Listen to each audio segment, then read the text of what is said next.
Welcome to Calculations, the talk show. I'm Gary Johnson, and this is where we break stuff down and we talk to artists and people about the calculations that they have to make to be successful. So today, I'm sitting in with a powerhouse vocalist, someone who's been at this game for decades on the world's biggest stage, behind the mic, making other people sound good, but now unapologetically, she's in the spotlight. Let me tell you something. She's toured with Celine Dion, Boz Scaggs, Faith Hill, Queen Latifah. She'll tell us some more. But she blew me and other people away on The Voice. So we're talking about a powerhouse vocalist. Ms. Monét, welcome to Calculations Talk Show. How are you doing? I'm awesome. Thank you so much for having me. What an honor and a privilege to be here. This is awesome. And thank you Oh, for that no. introduction. No, it's my pleasure. I was on the Smooth Jazz Cruise back in February, Mhm. saw you with Larry Bragg. It happened to be the week that Roberta Flack passed away, and you all Yes. did a tribute to her. Uh, yeah. And with Donny Hathaway, Roberta Mhm. Flack was the music teacher at my junior high school in Washington, Wow. D.C. Wow. So So you I went had to, yeah, I broke that off. I was going to see somebody else, and then I heard you all. I'm like, no, I'm going upstairs in that room and see what they doing. And Thank you all you. were doing it. You all were doing Thank it. you. Thank you so So I much. got a couple questions for you. Sure. Um, wow. How early in your career, or I guess your life, did you know you wanted to be a singer? Gosh, I'm often asked that, and I have the same exact answer every time. I always say my mother would tell you I came out of her into this world with the highest you ever heard in your life. She said you screamed a high note, and everybody was like, "Oh, this one's gonna be a singer." And I guess they just put it on me immediately. I've been just surrounded by nothing but music. Both my parents were just very instrumental in the input of music. My father sung background for Marvin Gaye for over 13 years. My mom came from a gospel background. Both of my grandparents were gospel promoters in the Bay Area. So we have people like the Pilgrim Jubilees and the Violinaires and all that in the Bay. Just all these gospel greats, Shirley Caesar and all that. So when you have a mom in gospel and a father whose mother's also was classically trained, their little combination can't help but just be music. Oh, So wow. yeah, I just came out. I didn't want to play with kids. My mom said I would throw little concerts in my basement with my dolls and play the vinyls and all the records and stuff. So I was always just intuitive when it came to music. I think, but my standout breakout moment was when I was 7 years old, and I sung my first solo in church. My cousin Barbara Jean Davis gave me my first solo in church at 7, and the song was called "God Has Smiled on Me." And then at 7, that same year, I did my first citywide talent show, and I won. A 7-year-old kid won the citywide Wow. singing a Tina Marie song. So I think at that moment I knew, yeah, this is pretty much where I'm gonna be with it. Wow. Well, who are some of the voices or the artists that influence you? Maybe even from your church or neighborhood or on the radio? Absolutely. I mean, I always my four biggest influences growing up and becoming, the artist that I am today, I say it's two people you know, two people you don't know. The two people that you do know would be Whitney Houston. She was my immediate, like, Wow. I finally had someone to connect with, you know what I mean, that looked like me. Or, singing with this big voice. Because as a child, I had a big voice. So I finally was able to, adhere to someone. The other one would be Barbara Streisand. Yep. Barbara Streisand was to me, the epitome of a voice. And what I mean by that is here's one woman who's able to sing Yentl, but then turn around and sing Guilty, but turn around and sing Enough is Enough of Donna Summer and be the same person. Still Barbara Streisand. She never changed who she was. She just went into different genres with it and still, was herself. I admired that. I said, I want to be that kind of artist that when you hear Miss Monet, you're not looking at Miss Monet doing this. You just hear the voice that can do and sing everything. So those were Whitney and Barbara. But the two you don't know would be my mother and my grandmother. All right. My mom and my Okay. grandmother. Growing up, listening to them, like again, my grandmother, a gospel promoter, and also first lady of a church. My grandfather was pastor, And so watch this first lady of the church, Mother Brown, Geneva Brown. I mean, the power in this woman's voice. I mean, even to this day, I mean, she's no longer with us, but I can still feel when I think about some of her just tones in her songs. I mean, she could just hit one note and the whole church just go down. I remember as a child, I'm sitting here looking like, whoa, this is crazy. And she would do that. And then my mom right behind her, the same thing. I just recently last week went home to visit my mom, and she went to the church and visited, and she was singing. And I just stood up and was just like, yeah, mom. Cause it's God, to hear her in her element it's just still unbelievable and just such a blessing to hear. So yeah, those two voices curated me as a young child up until this point, and then Whitney and Barbara took it over the top. All right, you mentioned the voice, but before I talk about the voice, Mhm. tell us, because I'm telling my friends and people who watch the show, and they're Mhm. like, Miss Monet, Miss Monet. I said, look, best singer you never heard of until you see this podcast. Hmm. Who are some of the people you sung background for? Just let them know. Oh gosh, the list goes on. Okay, I always start from the beginning. My very, very first professional hired, graduated from high school, 17-year-old, and then walk stage, and then a month later on tour with them for 3 months in Europe was Huey Lewis in the News. So I start with Huey Lewis in the News. From Huey Lewis, Kenny Loggins, from Kenny Loggins, John the Butler, Patty Austin, Eric Benet, Tony, that's my family, the Tonys, Tony.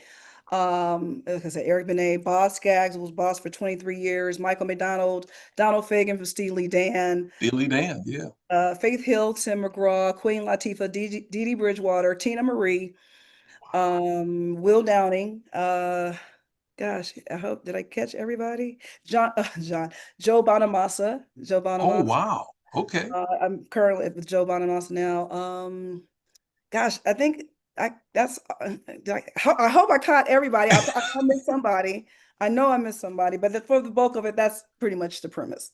Okay. No, that's an all-star roster. And so, how did you make because this show calculation is always about the process, the things that people have to think about to get to the next level. So, what were Mhm. your calculations and what were the steps that got you to the voice? Gosh, ironically, shows like The Voice, American Idol, I mean, just over the years, people, how come you don't do that show? Da, da, da. And I never was a fan. I never was a fan. My degree is in psychology, and I was always concerned about the psyche, of what happens to those people, week after week, oh, you're amazing, you're great, you're this, you're that, and everything. And then one little crack or one little note and everything. And then they're like, that wasn't too good, dog. That wasn't really. Yeah. And now you got to go back and this like I'm like, who is there to to just comfort these people, because they're giving their best, and then all of a sudden now they're in their minds, just in their heads. So I never was a fan, because I never always felt like, who consoles these people? But one of my big sister's mentor went on season 22. That was Miss Wendy Moten. And I watched Wendy Moten go through her processes, literally breaking her arms and still maintaining, going up the rank until it came down to her and another group. And just watching that process and seeing them take that from her, because she should have won. Um, she should have won. But when it was presented to me, because I was scouted out, and they asked me, hey, we would love for you to consider. And I was like, oh gosh. So I called Wendy and I says, well, she gave it to me straight. She gave me the full rundown. And she said, Mo, all I can say, she says, just go be Monet. Go be who you are. You know what you do. And I was like, all right, sis. So in that, I said, okay, I'll go ahead and consider The Voice. And so they sent my audition information in. And next thing you know, they said, hey, we want to bring you to LA. And that was Wow. the way. You got that super save, as I recall. The first ever, Yes. the first ever super save. I always say this, I truly believe that was curated because of me. And I say that because um, I was eliminated. Reba chose the little 15-year-old over me. And I was eliminated on a Friday night, and I went home. And then Sunday, I got the phone call, hey, we want to bring you back. We're doing the Super Save. I'm like, what? You know, and you have to remember it's TV, right? Right. It's entertainment, it's television. So, I was like, wow, okay. So, but yeah, I go home Friday night, but Sunday morning, you're calling me and say, come on back. We're doing a Super Save. And so, but it was still fun. Reba chose me again as her super save Hmm. because that was the other weird thing for me. Each coach was able to bring back someone who was eliminated who they felt should have another opportunity. And John Legend could have easily picked me. Gwen could have easily brought me back, but Reba brought me back. Well, I mean, which is cool, but the way it was explained, any coach could bring back whoever they want back to their team. Yeah. So, but first ever super save, I think it was built because of me. So what was your calculation in going with Reba? My calculator, well, I went Reba prior to going doing the actual chair turn. They ask you, to rank. Do you want first, second? Who will be your first choice, second choice, da da da da, and everything. And I was like, well, okay, well, I'll say John Legend would be my first choice, Reba would be my second, Gwen would be my third, and Niall from One Direction would be my fourth. And then, but day of, before I went to step stage on foot to sing Higher Love and get those chair turns, I changed my mind. And I did it. I didn't tell anybody. I just changed my mind. I said, you know what? I'm going to go with Reba. The reason I chose Reba because I really looked at that panel of coaches and I was like, John Legend, I love you, but I've been in this industry longer than you. Gwen, I've been in here longer than you. Niall, I definitely been in here longer than you. Reba got me beat. And if I'm going to listen to or adhere to anything anyone has to say on this panel, no disrespect, but as far as the experience, it would be Reba McEntire. So that was my choice for going with Reba. Okay. That's what we call on this show the calculations that people make. That Hmm. makes sense. That really makes sense to me. Yeah. Just talk about your single. Single, yes. You're Gonna Need Me. You're Gonna Need Me is the new single I released. It's doing very, very well. It's being received, and just the outpouring of support and love that I'm getting back from it has been great. It is a remake of a Dionne Warwick classic song. It's one of those unsung B-sides, I would say. Uh-huh. That no one knew about. I mean, if you know music, if you're some of the like DJs who dig in the crates, you knew, but most people are like, oh, that's the Usher sample. I'm like, Yeah, but it's beyond Usher. Right. Um, yeah, but no. So, but I came across it as I heard the Usher sample, but I also heard it in the mix with some other stuff. Was my sister has some DJ friends out of DC, ironically, who always play these in the crates and the original musics and everything. And I remember hearing, it, I was like, that's dope. And I was like, well, who is the artist? So I think I remember I Shazammed it, I think, and I was like, Yep. Dionne Warwick. I was like, wait a minute, when Auntie get like this? I'm used to what's it all about, Right. Al? Alfie. You know, I ain't know Dionne yet. I was like, oh, this was her pre-deja vu days. Okay, okay. So and I went and really downloaded it for myself and listened. I was like, this song is amazing.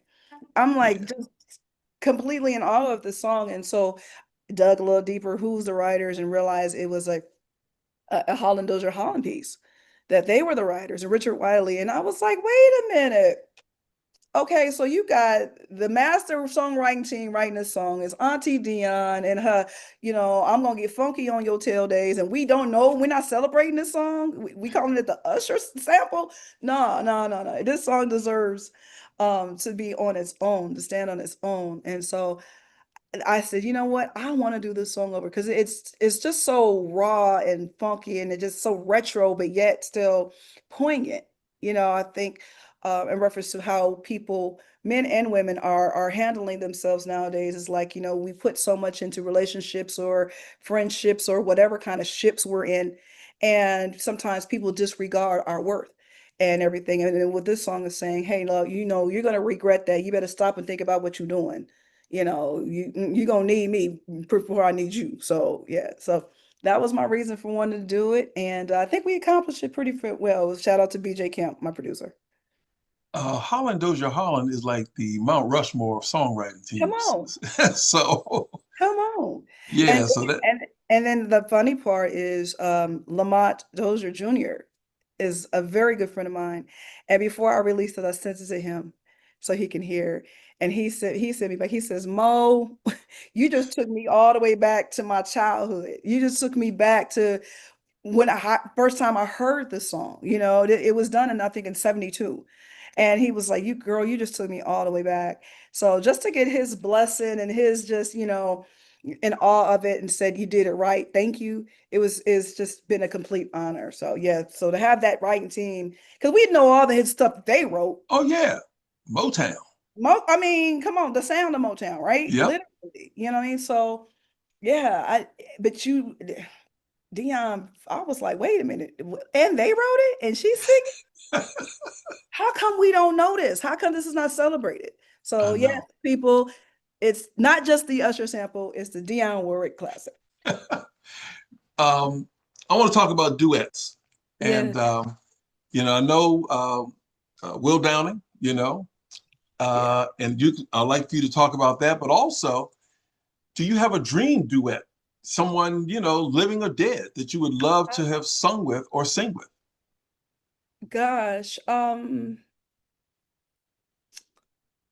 living or dead? I mean, I would love to work with, and like Annie Lennox or Sting. Those are like dream. Like I would love to work with them in some capacity or whatever. But I've never been asked the question like as far as a duet. And God, I would have probably like, oh God, who would have been like Luther? You know what I mean? Ooh, Luther would have been just an amazing duet, and I get it. Like when I hear what he and Beyonce did with, their version of, Closer I Get to well, You, right? so shall I get to you? Come Yeah, on, it's like, I'm like, you lucky girl, it's like he is our voice, literally our blueprint. So, yeah. I Luther would have been I think an amazing duet to have done something with. I came up with that question because I saw you doing a duet on the cruise with Larry Bragg, If this Roberta world Flack, and were Donna Hathaway. and then all this stuff. The duet show on the boat on the cruise. That's, it's so funny. Shout out to Michael Lazaroff who curated the Yes, idea of, a duet show and everything. Because when I came on as an artist, they was like, well, he wants to do a duet show. And I'm like, okay. And see, Larry Braggs is my god brother. So it's like grew up singing with Larry, so our chemistry is just, that's how it is. People like, okay, did you guys rehearse that? And you're like, no, no, ain't nothing up here rehearsed. We just, that's how we are, at home. I go to his house, it's the same thing.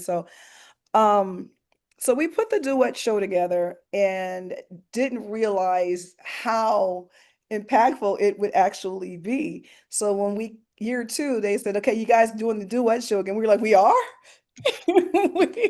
They liked it? Oh, wow. So here we are again with the duet show, and I'm sure it will be returning for our next cruise schedule in 2026. all right, because I'm going to be on that cruise in Yeah. 2026. I think week two. So, you've got this 5-octave voice. Not a lot of people know that. That's Yeah. rare air also. Oh, I mean, I think what Mariah, yeah. Shantae Moore, Minnie Uh-huh. Riperton. Uh-huh. I mean, Yeah. I can't think of anybody else. Yeah. It's Uh, a few of us out here. I say we be, have our little bird chirping in the throat.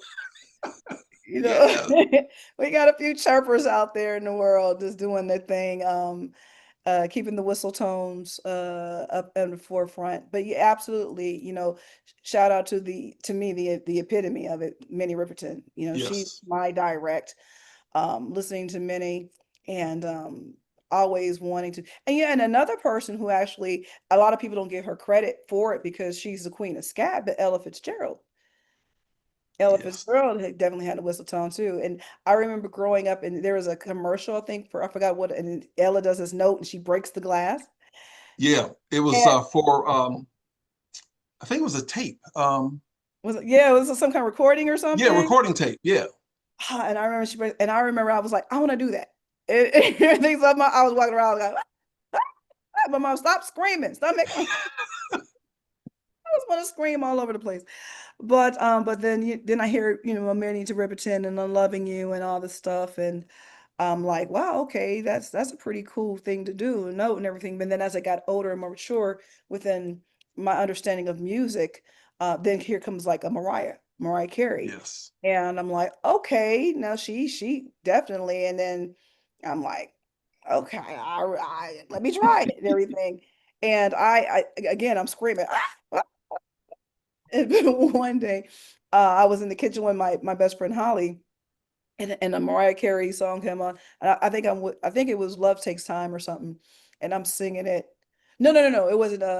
Yeah, it was "Love Takes Time," and I'm singing it in the kitchen, and I'm like playing, but I'm playing with her. Okay. Inside, and I went right, and I went, oh my God, my best friend said, wait, you did it. You did it. And I was like, I did. She said, do it again. I said, I don't know what I did. I don't know. And she kept going, do it again. Sing the song again. Sing it again. And I was like, I don't know what I did. I don't know. It was the funniest thing. Because we both was like, you did it. And I was like, oh God. Yes. So yeah, the whistle tone and Memorex. That's what it was. Yes, Memorex is a Ella Fitzgerald Memorex. Absolutely, Memorex. So yeah, so it's it's a thing that I do. Blessed to be able to do it. It's my little trick bag, as they say. Well, in the time that we have left, where can people find out more about you? Your website, because we're going to put this on blackmenonamerica.com and our other features on our other social media platforms and our YouTube channel. So we'll have this, but tell people where they can find you and where they can see you next. Yes, absolutely. Well, I always tell people, start with my website, missmonet.com. That's MSMONET.com. Missmonet.com. You can get all the information there, where I am, merchandise, videos about me, the singles and everything. Everything's there. If you're on social medias like Instagram, Twitter, Facebook, you can find me there. On Instagram, I'm at THEE Miss Monét. And you have to put is that. And then on Twitter or X, I'm Miss Monét there. And then on TikTok, the TikTokers, I'm the Miss Monét there as well. Facebook, I'm Miss Monét. So you can go any other place, but just put in Miss Monét like that. But I always say, go to my website first. You can get it all there and everything. And if you're on Instagram and you go to the Miss Monét, my link tree's up there. You can tap on that and they'll send you everywhere else as well. Well, Ms. Monét, it has been a pleasure having you on the show. You've answered all the questions I think people need to know to get started on their Ms. Monét journey. Because once they get started, like Shaka Khan and Rufus, it's hard to stop. That's it. It's hard to stop. No, can't stop. Oh my goodness. Oh, we got a little something there going on. Well, Ms. Monét, thank you for being on the show. I appreciate it. And we will follow you and stay safe. Talk to you later. Bye. It's BJK calling Miss Monét, and we're down in here.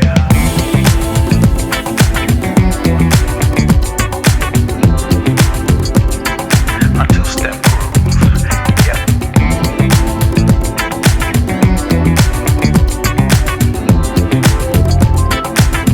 Monét. Been watching you all night. I'm tempted. I see the sexy other side of you. If what I feel is right, what I'm feeling